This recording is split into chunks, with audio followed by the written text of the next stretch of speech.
Job preparation চ্যানেলে আপনাকে স্বাগতম। আশা করি ভালোই আছেন। আজকে ভাগশেষের ছোট্ট একটি ভিডিও নিয়ে আলোচনা করতে যাচ্ছি। প্রশ্ন হচ্ছে, কোনো সংখ্যাকে 56 দিয়ে ভাগ করলে ভাগশেষ 29 থাকে, সেই সংখ্যাকে 4 দিয়ে ভাগ করলে কত ভাগশেষ থাকবে? এখানে দেখুন, এখানে বলছে কোন সংখ্যাকে।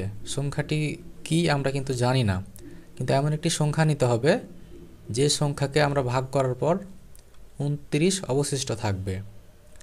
তাই আমরা যদি এই 56-র সঙ্গে এই 29কে যোগ করি, তারপর যদি 56 দিয়ে ভাগ করি, তাহলে অবশ্যই 29 ভাগশেষ থাকবে, যেহেতু আমরা এই 29কে 56-র সঙ্গে যোগ করে নিব। চলুন আমরা প্র্যাকটিক্যালি অঙ্কটি করি।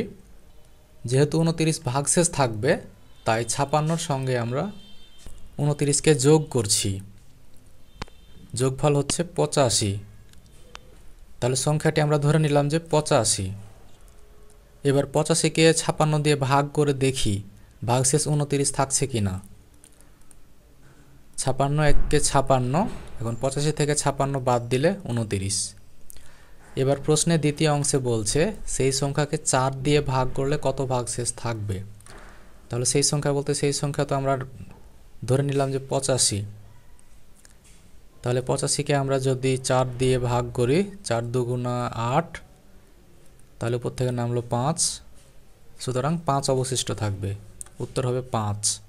ক নম্বরে আছে 5, তাহলে সঠিক উত্তর ক। আশা করি আপনারা বুঝতে পেরেছেন। যদি বুঝতে পেরে থাকেন তাহলে আশা করছি এই প্রশ্নটি আপনারা নিজেরাই সমাধান করতে পারবেন।